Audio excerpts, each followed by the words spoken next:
Woo! Hello, hello, hello, and welcome back. Welcome to Exeter, New Hampshire. And if you've been here before, well, lucky you. You're returning. And if it's your first time, I'm going to do my best today to show you guys a little bit about this great, just absolutely adorable New England town. And a place that's near and dear to my heart because I went to high school here. So I spent 4 years in Exeter, New Hampshire. And I tell you what, those 4 years from 1992 through to 1996, lots changed since then. And I'd say for the better. Exeter has really become quite a happening and awesome little space here. I think a lot of it, it's really grown into a commuter town down to Boston and back up again. So it's pretty spectacular. Just getting started, kind of a pop-up live stream here. I didn't know exactly what time I'd get started and how it would all turn out, and whether we'd be in Portsmouth or whether we'd be in Exeter. Jenny Jean, thanks for the Purple Heart. Always a pleasure to see it. Always a pleasure to see you. Guys, go ahead and ask questions as we go, if you got them, if you're watching live. If you're watching this as a recorded tour later on, that's also awesome. Either way, go ahead. Hit that like button. Go ahead and subscribe. Ross, man, I've been terrible about being in touch. I feel like every time I notice that you have called, I'm in the middle of just mess and dealing with tons of junk. But if you're up, I'll give you a call right after this and say, hey, we're only going to go for like 35, 45 minutes or so because it's cold. It's windy. It's only like 8 degrees centigrade or 46 degrees Fahrenheit. That's not that cold. But with the wind chill on top of that, a little chilly. So, good old Exeter, New Hampshire, where we are right now. It was actually, believe it or not, the capital of New Hampshire during the Revolutionary War. A lot of you guys are going to say, oh, that's not true. It was Portsmouth. It's Portsmouth, New Hampshire was the capital back then. And you're right. Right before the Revolutionary War, Portsmouth, New Hampshire was the capital of the newly formed state of New Hampshire. By the way, New Hampshire, first colony to ratify its constitution, making it the first state in the Union, so to say. That was back in January of 1776. Hey, Mark, greetings. Thanks for being here. Appreciate you. Thank you. For the years of the war, till I guess 1783, soon after that, Exeter was the capital because it was far enough inland away from Portsmouth. The revolutionary leaders were afraid that the British would be able to take Portsmouth quite easily because of its location directly on the coast. Shannon! Good to see you. Welcome. That definitely helps Exeter a lot, but I'll tell you the thing that really helps Exeter get going back in the 1700s, and it is this, folks. It is this right in front of me. Let me flip my camera around. Boom! It's a river. That's right, not just any river. It's the Exeter River. It is protected. It's because of this river and the dam that had once been here, the Exeter Great Dam, that you were able to, hey, Eduardo, greetings to Oporto, if that's where you are right now. It was because of this river here that you were able to build all of these water-powered mills. And it was the mills, it was a series of mills that was able to create Exeter's position during the kind of American Industrial Revolution, securing its place and prominence for about 100 years, right? So thank you, River. Really appreciate you. You made it happen for us. Hey, Laura, thanks for being there. And Jenny, thanks for the Purple Heart over on YouTube as well. Appreciate that. So a lot of the buildings that you see here, around here, were constructed and left over from that period of time when this would have been really kind of an industrial production production area. So there's a little sign over here. I'm going to give this a little read for you guys while I give you a quick scan of this pretty day. The waterfalls at the meeting of the Exeter and Scrumscott rivers drew both native and European peoples to this site. You guys can guess who won that battle. A series of dams continuously stood here, powering numerous mills. In 1830, the large textile mill was built, which secured Exeter's place in the Industrial Revolution. This attracted workers and dramatically changed the fabric of the town. The last great dam at this site was built in 1913. It was removed in 2016, allowing the river to run freely for the first time in 369 years. Hey Bar, awesome to see you and hear from you. It's been a hot second. And good to hear you, good to see you. Just crossing the street here. I was very kind to these folks. New Hampshire, hey Michaela, hey. New Hampshire has a law that says once you enter into the zebra crossing, you head into the crosswalk here. Once you step into it, everyone has to stop for you, or else it's considered running a red light. So, yeah. Over there, you can see a little bit of the Exeter Observatory. And we're going to start down here on what is actually High Street, which turns into Water Street. And we're actually going to cut our way over onto Front Street. And that's the direction that we're going to be going. Now, even though I did go to boarding school here in Exeter, New Hampshire for 4 years, as I said, it's been a while, and I wasn't a historical kind of experty, focused person back in those days. So now, clearly, much more of a thing for me, and I'm going to be using some help today on this tour. To help support us and our information as we go. And the help is from this really kind of neat app I've discovered called IZI. Let's see if I can pull it up. Here we go. IZI Travel. I'm just going to put it in front of my phone for you guys. See if you can see that. So that's the app right there, IZI Travel. Hey, it's me in my reflection. And there's a group of Boy Scouts who, well, actually it was a group that did a lot of the work, but it was led by this one Eagle Scout who is a local Exeter High School sophomore who worked together with the Exeter Historical Society to put together this walking tour that we are going to be using today to get around. Yeah, Nikki, I'm cold. Good to see you. It's not warm here. It's a little chilly. I'm feeling a little bit bundled right now, so it's good. So I just want to give a special shout out right now to Troop 323. Thank you, Troop 323 from Exeter, New Hampshire, for being a bunch of young folks who care enough about this amazing history to help preserve it and share it with others. So a lot of the information that we have today is coming from Troop 323 and the Exeter Historical Society. Grazie mille to both you guys. So what do we got over here?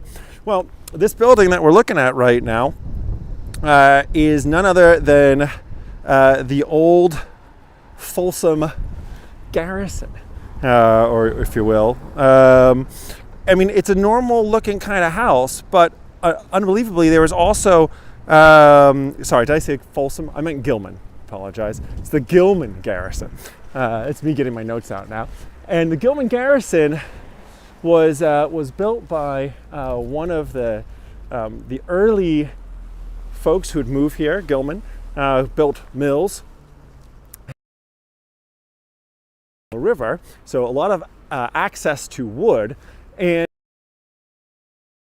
the building was built with like unseen defensive fortifications inside of it. So actually, even though it looks like a normal house, behind this wood paneling, you've got full wooden logs. Like the whole log makes up the walls, so that way they're very defensible. It's hard to shoot through the house or cannonball through the house.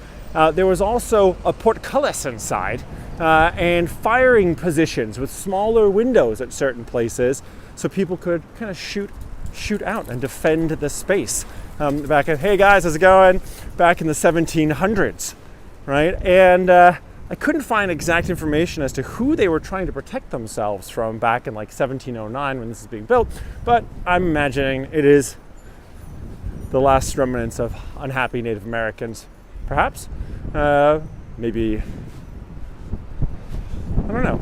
I don't think there were many of them still in this neck of the woods by the early 1700s, but there were. No, of course there were. Absolutely. There were still but issues. The big war for New England takes place in the 1600s, the mid 1600s, when over 1,000 colonial militiamen will come together, and they'll head down to Connecticut, and they'll eliminate the Pequot tribes.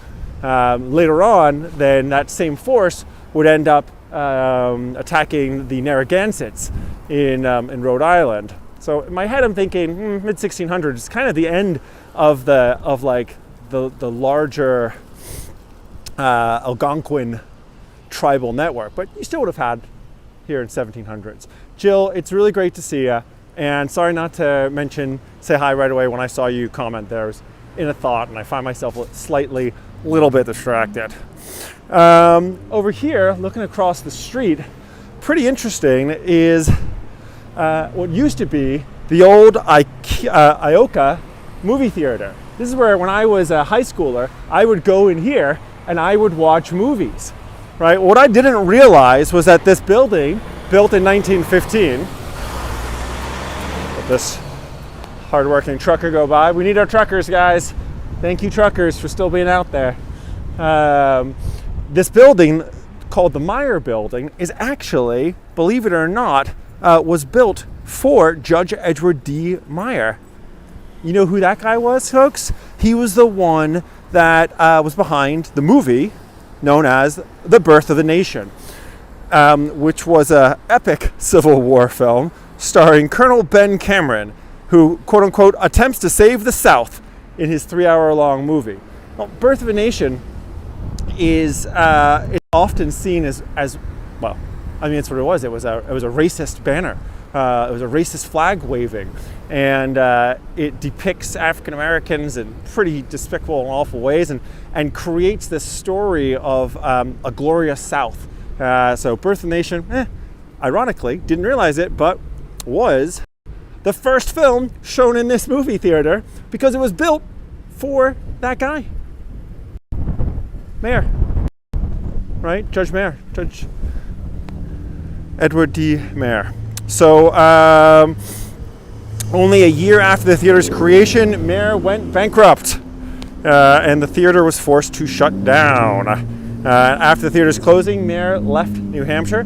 Well, I remembered, like I said, this movie theater being the Ioka movie theater, and the Ioka is where I saw that movie with Kevin Spacey and Gwyneth Paltrow and with Brad Pitt, and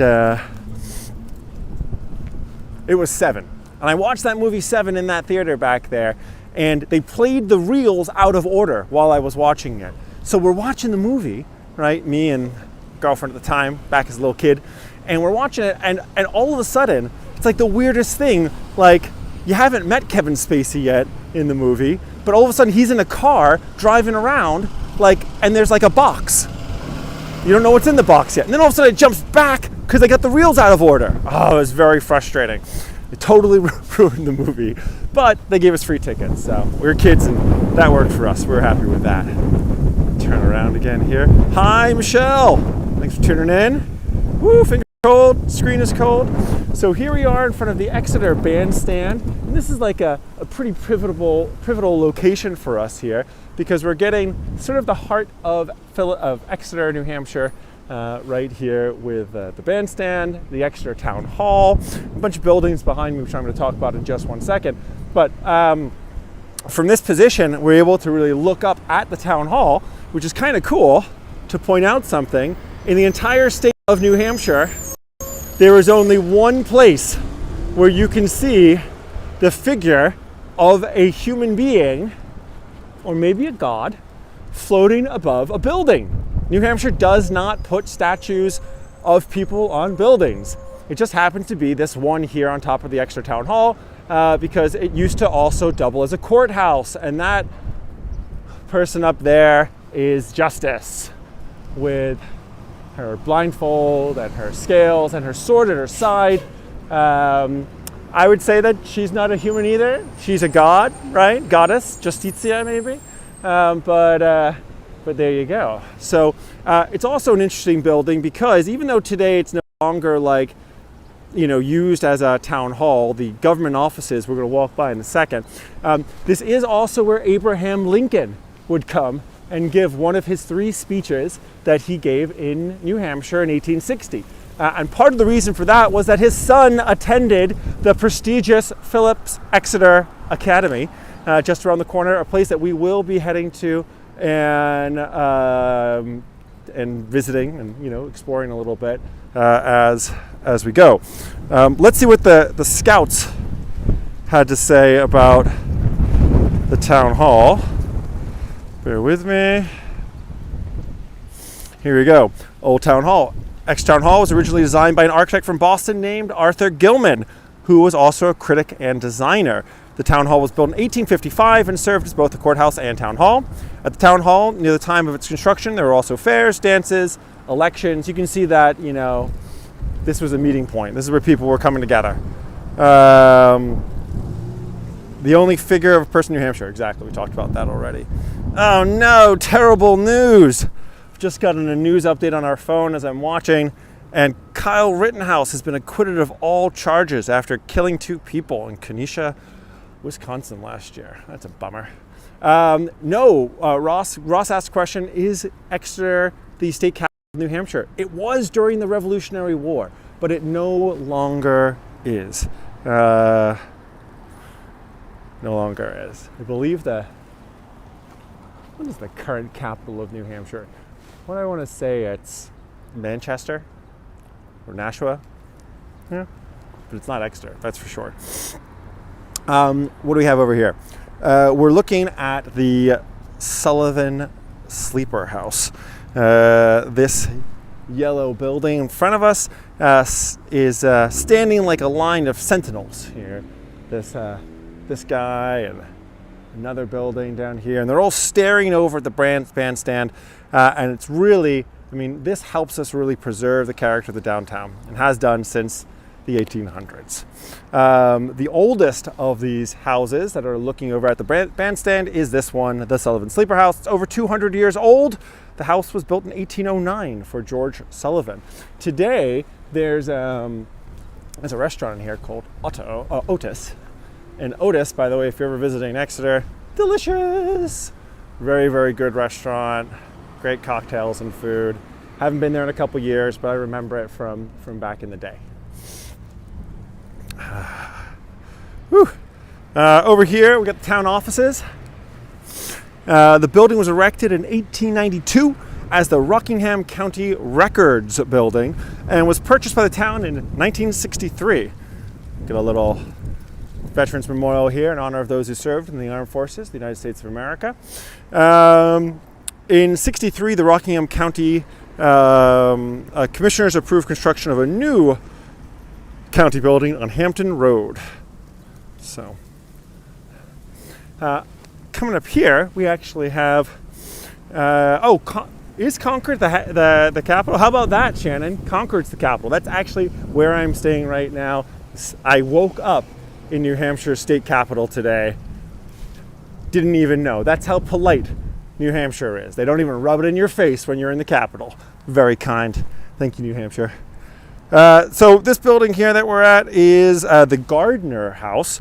And the Gardner House, built in 1826, is currently the only single-family residence in the middle of our historic square here that we're walking around. Hi there. How's it going, sir? Oh, you're very kind. Thank you very much.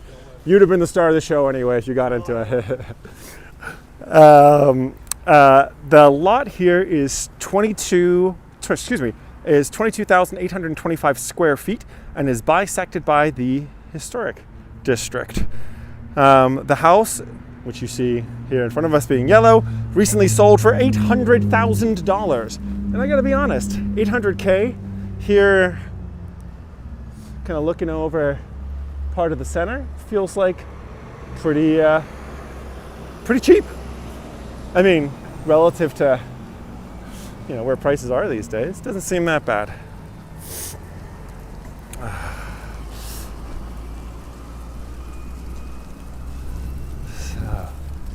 Over here we have the Perry Dudley House. What did the Troop 323 have to say about this particular building? It says these 3 federal style houses, I guess they're still looking at that one, and that one down there, along with the 1892 Probation Office and County Records Building from one of Exeter's best architectural ensembles. I agree, guys, I agree. The earlier structure, the Sullivan Sleeper House, we saw before.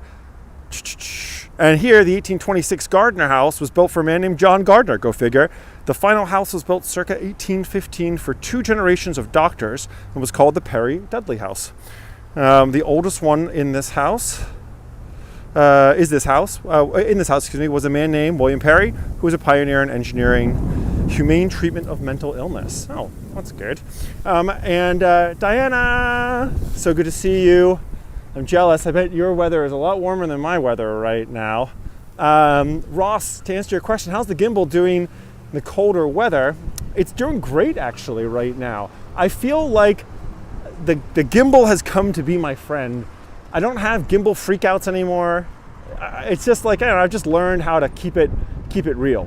I got a sign here, which as I flip to show you what it's referring to what used to stand in this kind of empty park area, which was the old historic townhouse of Exeter. And it's here, right here, guys, that on January 5th, 1776, the Provincial Congress adopted and signed the first state constitution, thereby establishing an independent state government, the first of the 13 colonies. The newly created Legislative Assembly met here during the Revolution. The townhouse remained in use here until it was finally replaced by a new structure in 1793, about 10 years after the end of the Revolutionary War.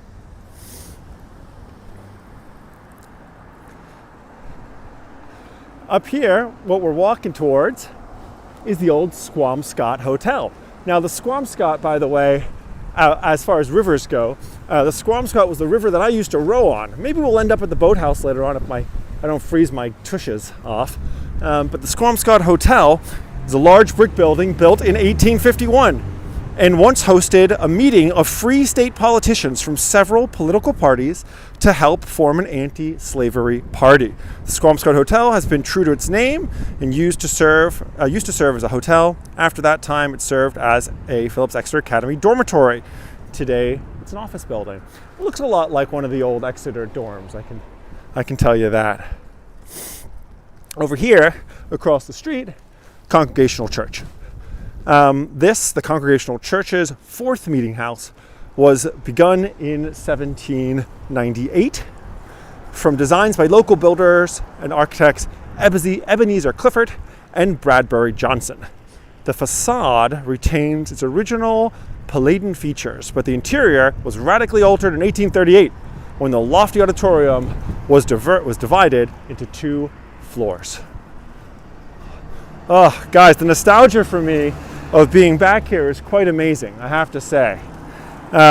This next building here that we're looking at is 27 Front Street. It's a federal style building from 1831 and was originally built as the Granite Bank. This is pretty cool, folks. Check this out. The Granite Bank originally included living quarters for cashiers on the 2nd floor. So if you worked at the bank downstairs, you lived upstairs from the bank. Isn't that neat? It's a nice little perk for your work. Anyway, Exeter's first and original bank was constructed 30 years earlier and was called the Old Exeter Bank. Early in the 1800s, brick construction overtook wood frame buildings in popularity. The reason that brick building construction became more popular was fires that had struck and severely damaged nearby towns. Right, hi there. And we know that also from our visit to Portland, because in Portland, which had that great fire in 1866, of course, after that, you're going to build back with brick, right? Build back brick. Build back better brick. I don't know. Something political on there. So, 27 Front Street. Thank you very much. And yeah, let's keep on keeping on. Woo.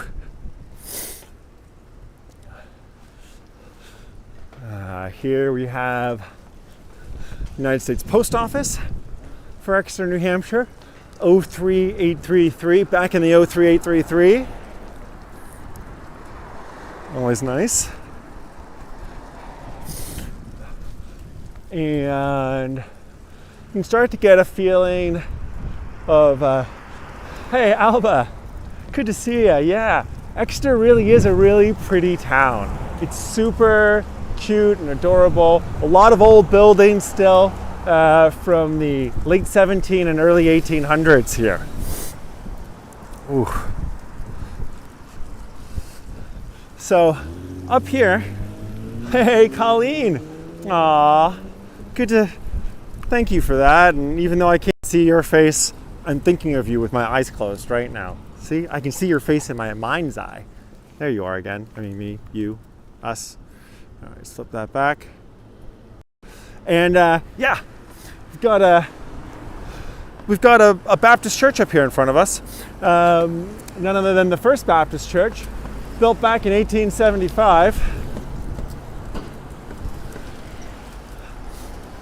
The Baptist Church is actually suffering from a little bit of decay right now, which an amazing structural engineering friend of mine recently expressed that this type of thing here on the corner, real quick guys, this is not good. You don't want to see cracks like that on the side of your building. You don't want to see the bricks kind of coming apart. So if you're watching this and you happen to be connected to the Baptist Church somehow, someone should give them a message that there's a problem with their the building here. But no wonder, it was built in 1875, so it's going to happen, right? This Gothic Revival brick church was organized by Peabody and Stearns of Boston.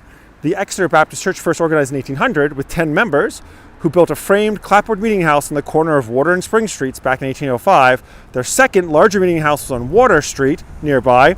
And then finally, you had this one replace that in 1875 because it'd gotten bigger. Yeah, Diane, I completely agree. It really is a super cute town. And in New Hampshire, I mean, there's a lot of cute places in New Hampshire, but I really like Exeter, clearly. I got a bias, fondness bias for it. Across the street, we're looking at this white house. That's Gilman House over there. You keep seeing and hearing the name Gilman because, again, Gilman was the guy that owned those two sawmills down at the river. And he was actually a tinkerer and a bit of an inventor.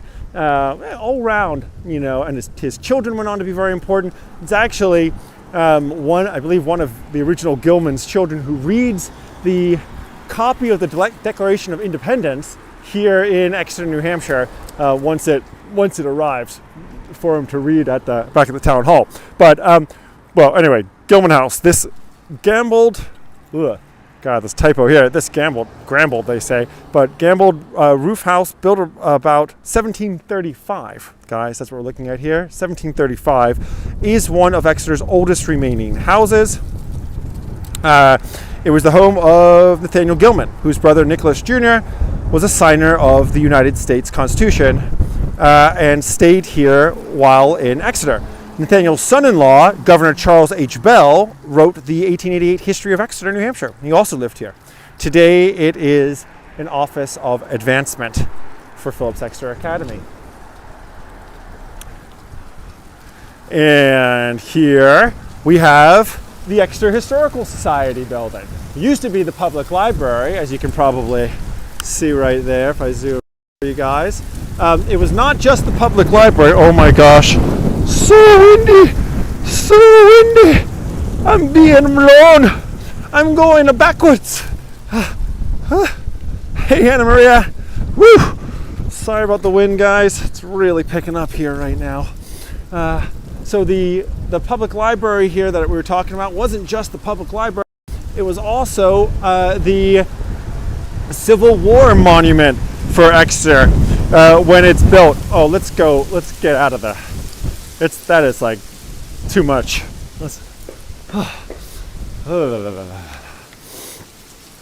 Okay.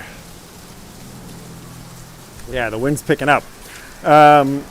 So like I was saying, this building, when it was built back in 1894 by the design firm Arthur Roch and Tilden, was constructed to be the Library and Civil War Memorial. You can see these rolls of honor from 1861 going through the regiments of people who lost their lives. Hey, Anna Maria, no worries. I mean, I wasn't sure when you were talking about the St. John's Bridge. I was like, oh, I guess I haven't seen that in Portland yet, but that explains why.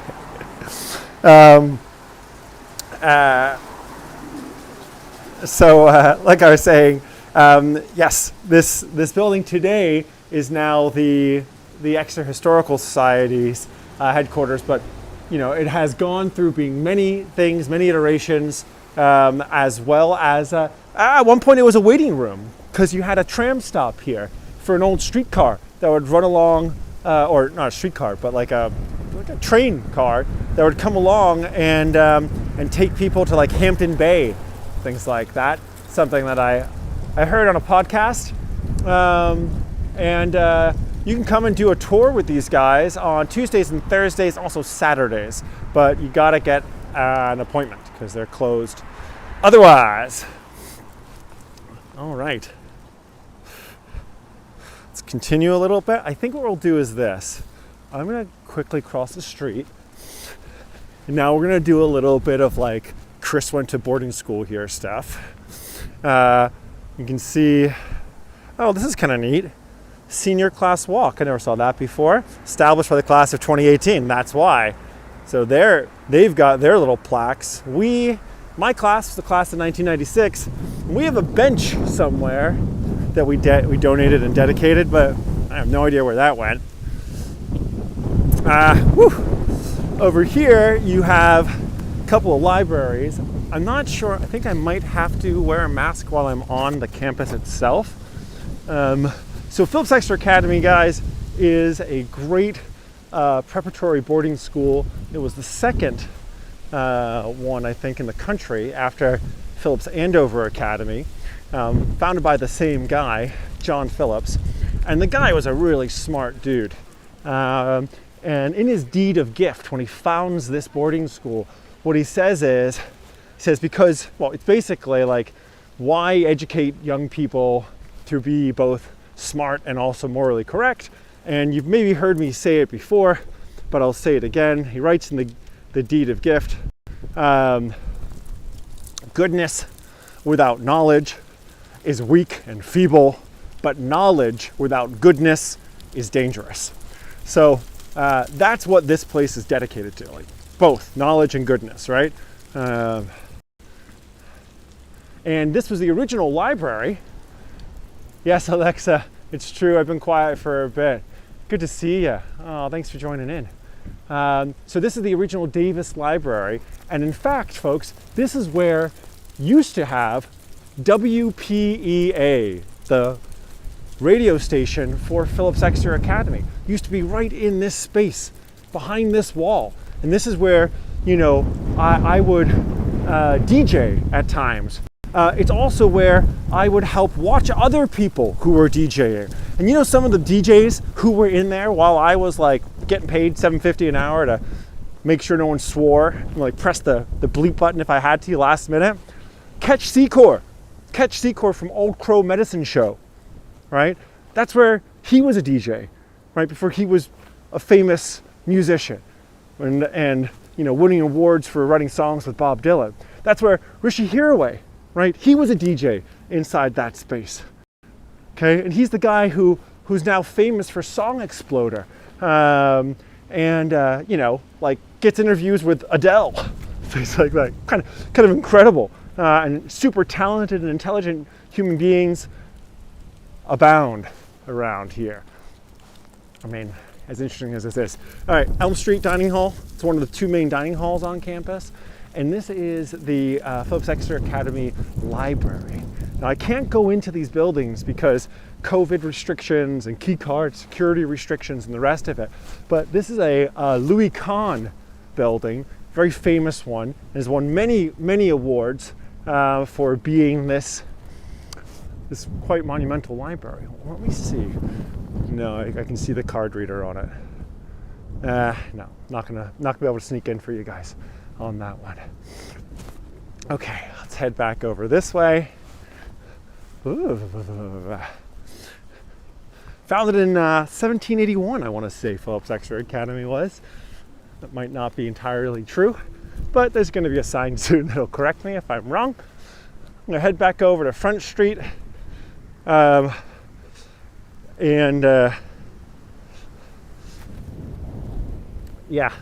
then we'll walk past the Academy Building, Phillips Church. We'll do a sweep back through campus, and then head down towards the Boathouse. I think we'll call it a day over there. I think that works out really well. So a little bit less historical now, a little bit more now crisp memory lane. This is the crossing walk that I crossed hundreds and hundreds of times, where people would stop and you'd wave at them and kind of run a little bit. Well, we'll walk past the Academy Building this way. Ross, the hat is for Red Rock Canyon in right outside of Las Vegas, a place that you and Nikki are still going to have to go. And when you do, maybe I'll join you guys. But you got to go hiking here. There's two great places to go hiking outside of Las Vegas in Nevada: Circle of Fire and Red Rock. And Red Rock, you can do this like 11-mile, drive around Red Rock, and you see tons of stuff. You got all the hikes there. It's beautiful just to go drive it, but you want to go and hike it because you hike up these beautiful red rocks, and then you're looking across the distance of this desert, and you see Las Vegas rising in the distance. Absolutely stunning. So that's where that hat's from. One of my favorite hikes. And Anna Maria, it's way too cold to sit down. Nothing's inviting out here right now. Got I need gloves. These things are not enough. Okay, so this here is the Academy Building.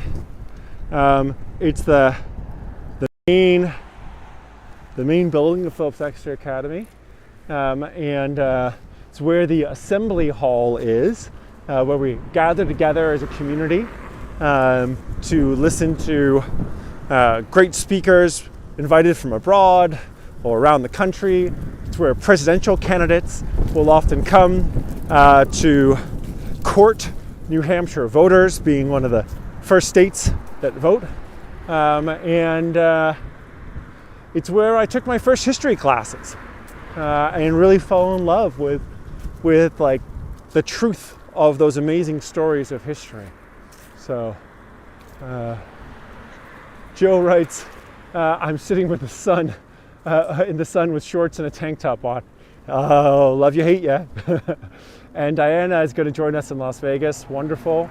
Thank you, Diana. I agree. It is really a beautiful campus and a great time of the year still to be here, even if it's just a little bit cold.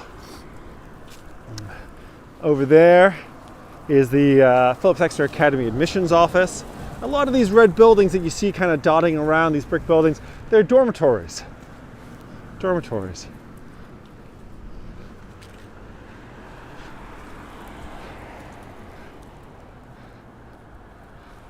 All right. Here we have Phillips Church.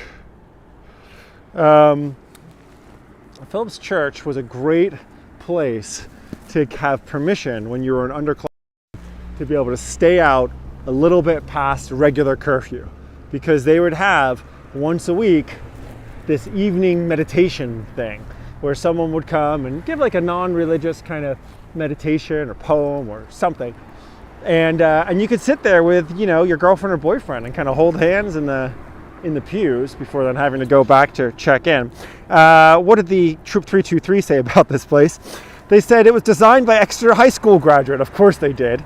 high school graduate Ralph Adams Cram in 1899 for the Second Congregational Church. Cram was a famous architect who also designed, oh wow, I didn't realize that. He also designed New York's St. John the Divine. I spoke about him then not too long ago. Well, we did a bit of a tour up there.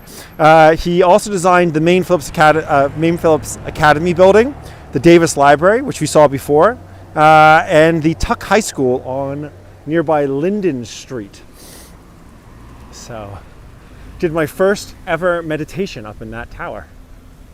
Like personal meditation. I went to a meditation session. Shannon, you're welcome to come as well, of course.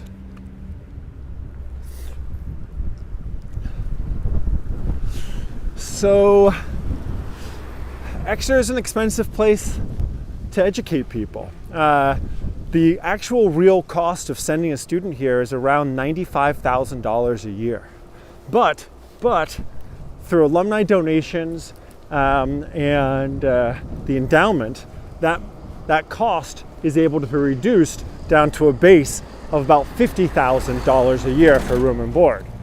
The vast majority of students receive a significant amount of financial help to be able to come and enjoy the education, the campus, and all these great facilities. What we're looking at here right now is the Foresto Bold Music Center, which is a new construction wasn't there when I was here. Over here, on my right now, you've got the what used to be like the Lamont Gallery. It was actually Lamont Hall. I believe it was a dorm to begin with. It's now where college counseling is in here. Down that path, you've got Fisher Theater. It's being reconstructed, so I won't take you down there. Here you've got the Science Building. Shannon asked, do the students wear uniforms? No, there are no uniforms. There was a dress code whilst I was here, and the dress code for boys was jacket jacket with either tie and shirt or turtleneck. And boys were allowed to wear jeans. Girls were not allowed to wear jeans to begin with. That changed as I was at school. And eventually they were allowed to wear jeans, but in the beginning, and then they'd have to wear like a blouse or something. No t-shirts was the idea. But now, as you can see as we walk around, and we see these future leaders, world leaders, these super smart kids. Much harder to get into Exeter today than it was when I was a kid. And they're all wearing masks, which means that I think I got to put a mask on, guys. I'm sorry. I'm masking up. Oh, I'm masking up. Oop. All right. I am now officially masked. So this is the quad in here. Used to be the old post office down in this direction. And that's where the dean's office was, straight in front of us now. Just quickly walk across.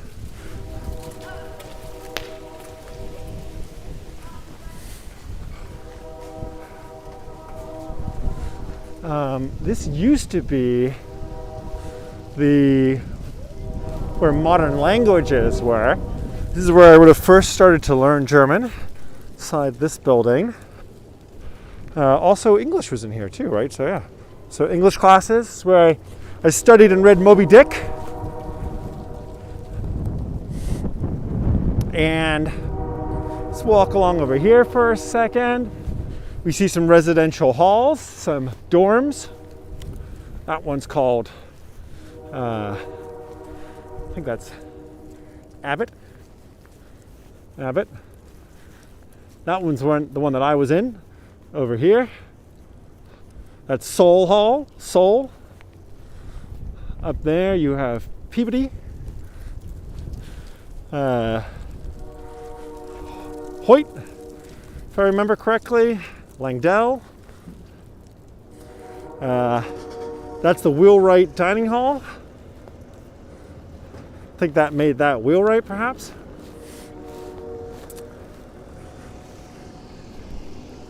Yeah, Tell you what, guys, I'm having a little bit of reverie here. I feel like it's kind of a special moment for me to be back here and sharing this with you guys. I remember one time, the middle of the winter, so frozen, snowy outside. We had this thing, because you're gonna put like 40 boys and log them into a dorm, right?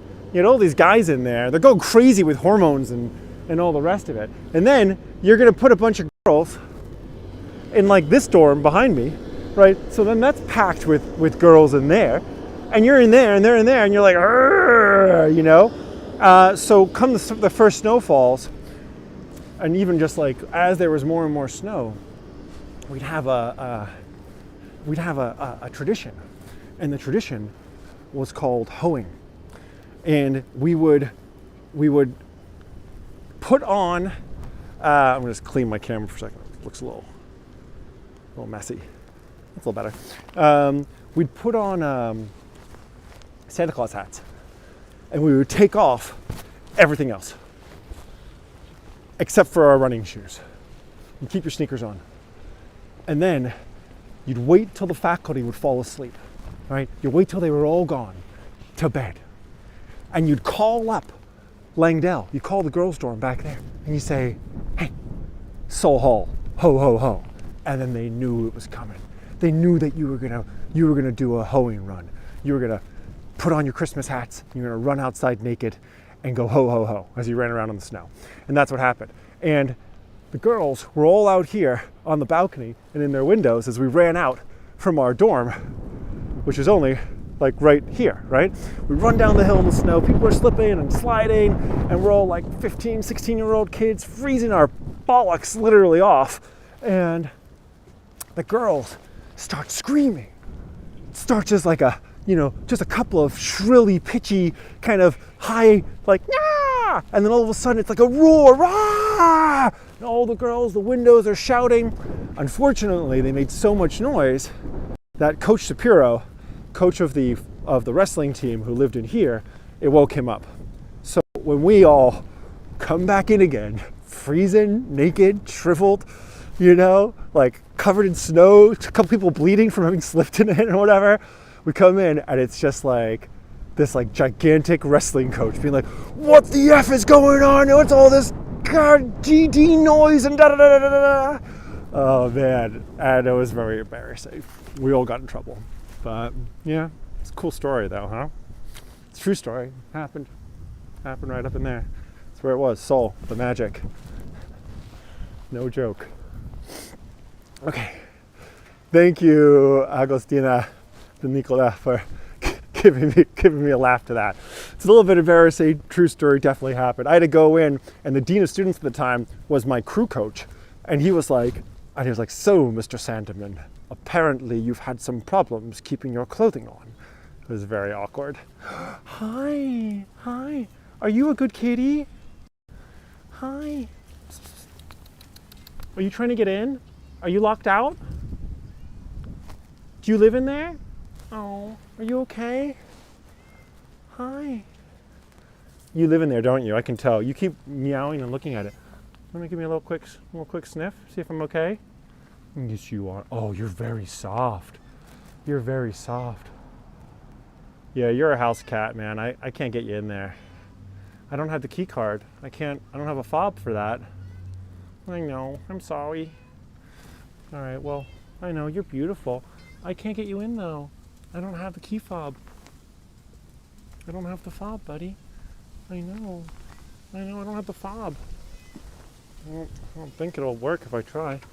No, I know. He's like, that cat definitely lives in there. All right, keep meowing. Someone's going to come get you eventually. I don't have the key fob. I can't do it. Oh, I can't tell you how heartbreaking it is. But as cold as I am right now, that cat's probably not as cold as me.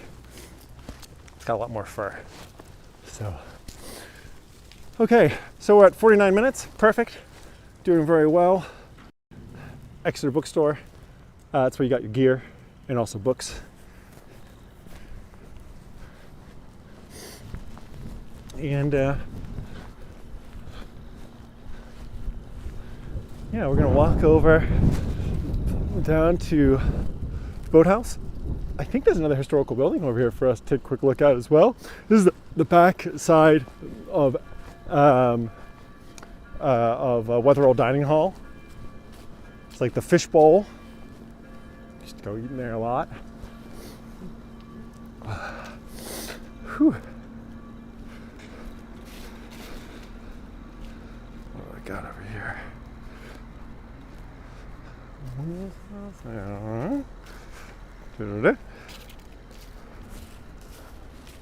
That's the lad Gilman House.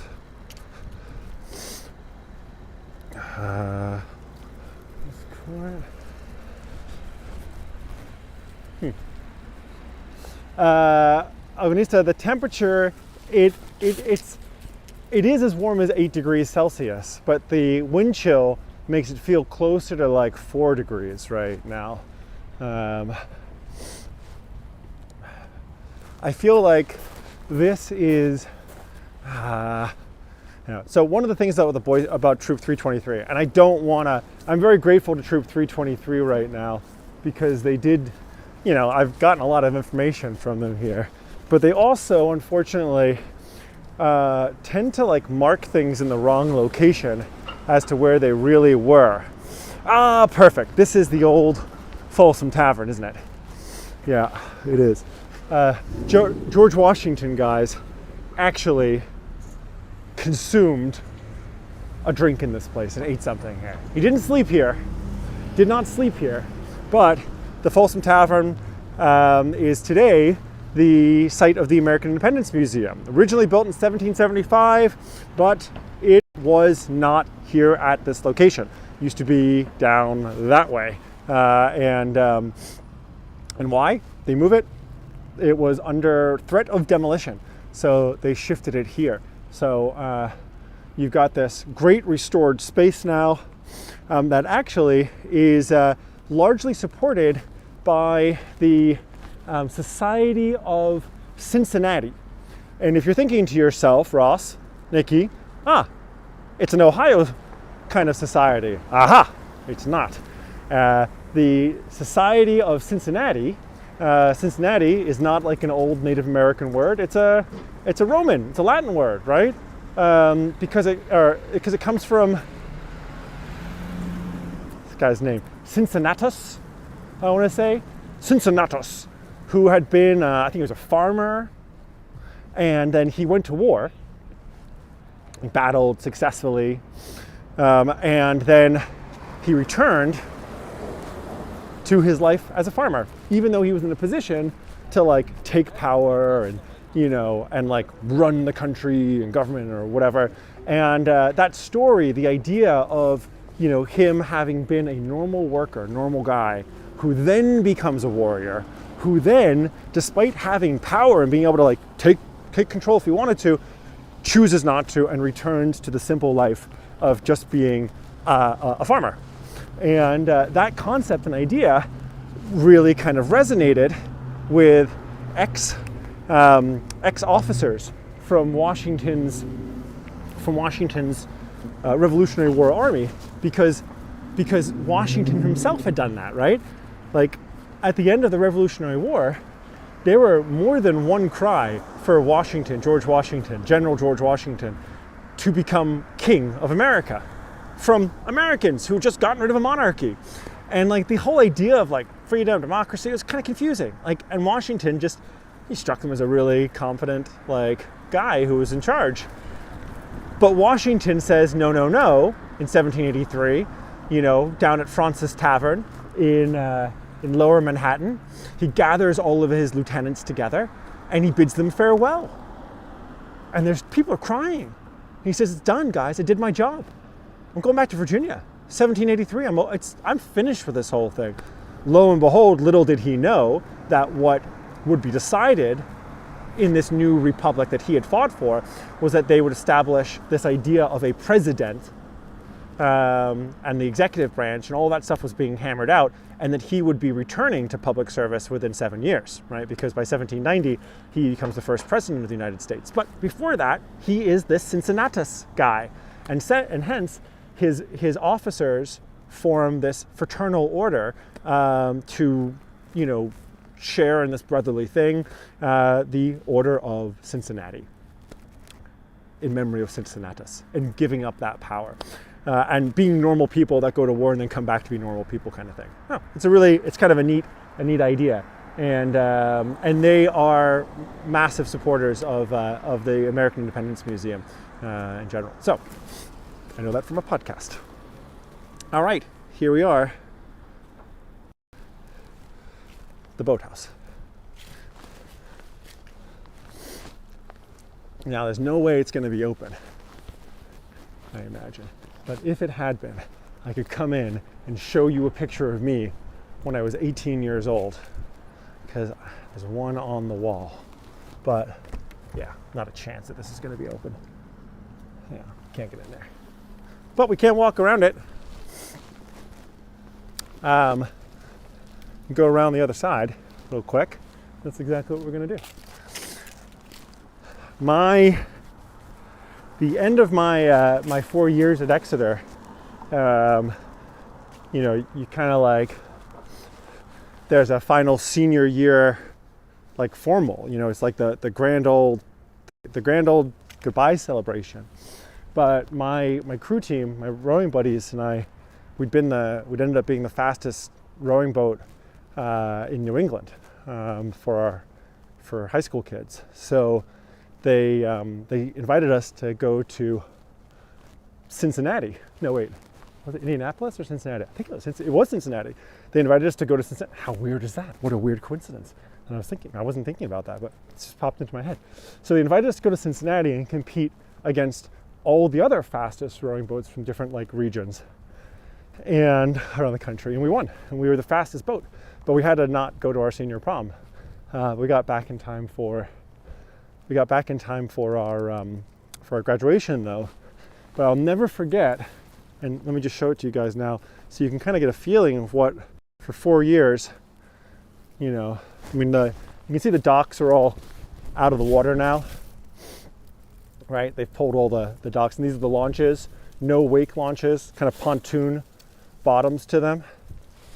And normally that would all be here going out into the water, right? You can see some of these buildings actually over here. Some of these would have been associated still to that industrial period in the 1800s. Factories, but also factory workers living in those spaces. And this river that we're looking at here now is the Scrumscott River. It goes all the way up to the Great Bay. And this is where we would row. It's tidal. It's a brackish estuary kind of river. So, it flows both ways, and it's fresh and salt. Yes, I have. Yeah, Ryan, Ross, I was, in Cincinnati for that rowing competition. Besides that, I have not been, though. But I remember very clearly when we got back to Exeter and, and going on like kind of one last row along this river. And the Dean of Students, who was also the JV crew coach, Dean Swift,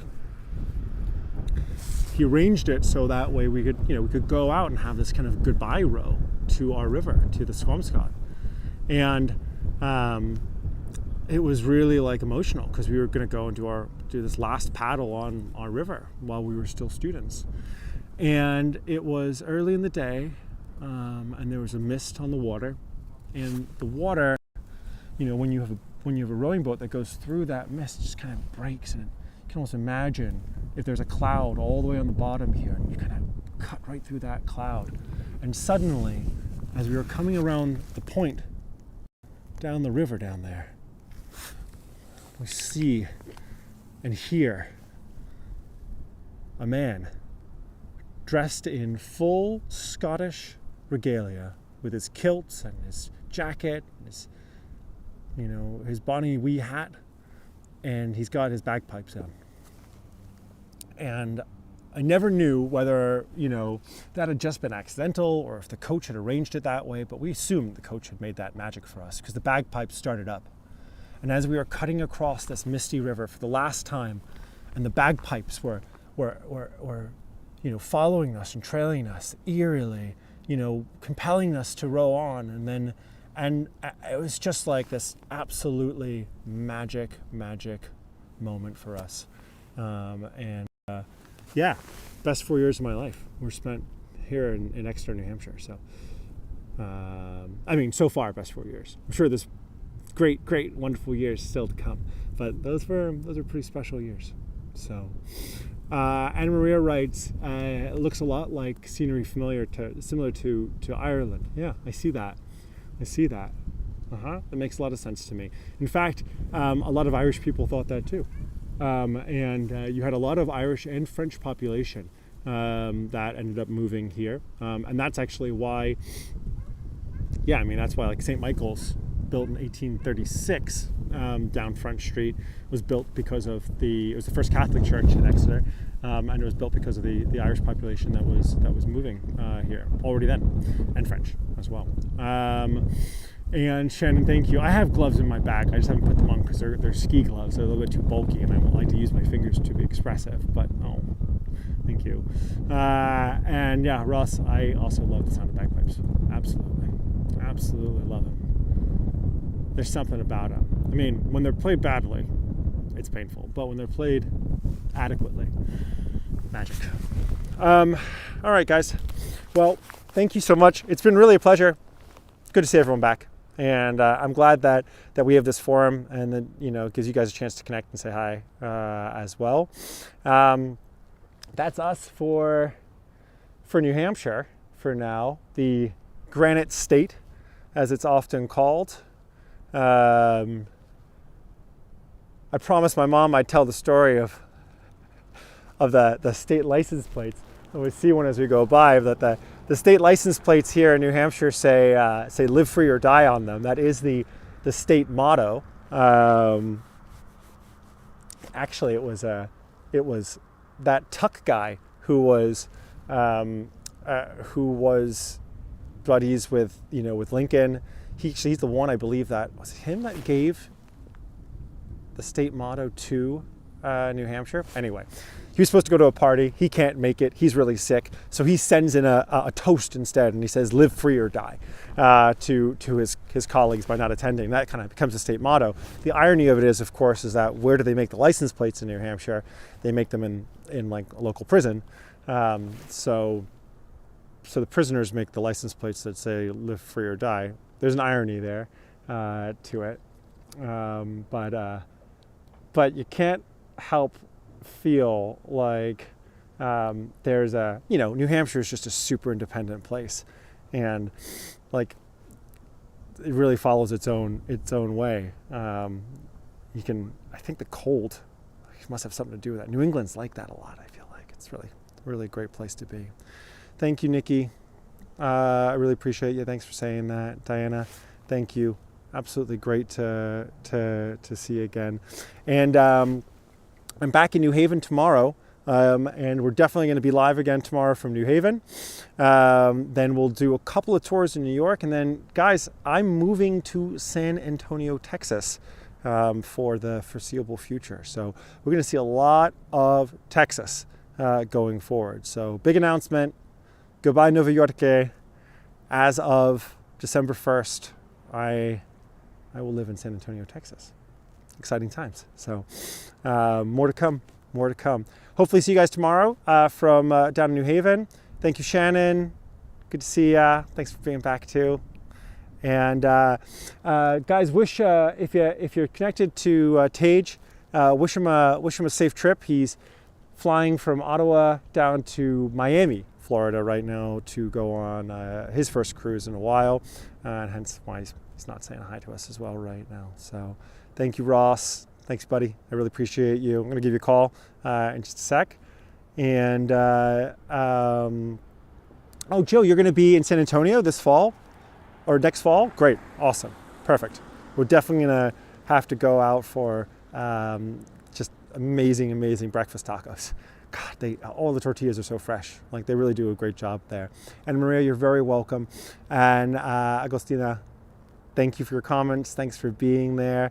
Oh, okay. Ross is at work right now, so I'm sure I got a message in my pocket saying that. I'll try later on instead.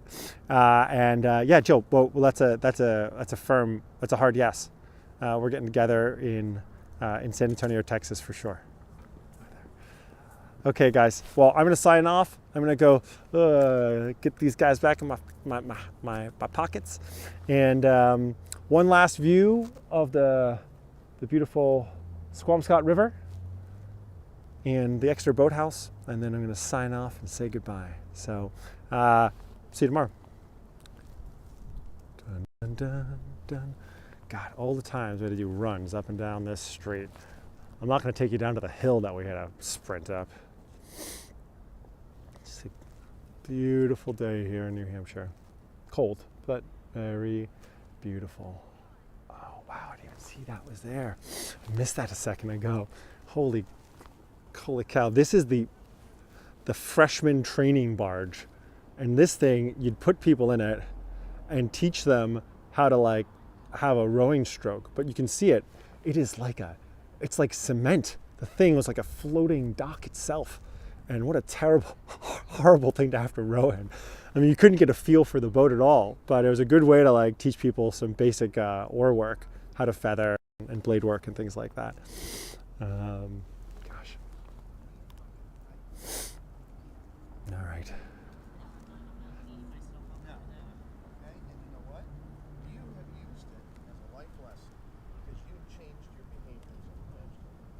Goodbye, Michaela. Have a good day or evening. Michelle, goodbye for now.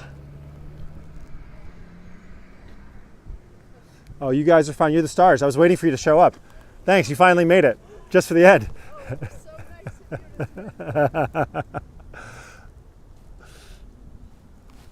Lovely old New Hampshireites hanging out. Okay. Well, it's not going to get prettier than that, is it? So.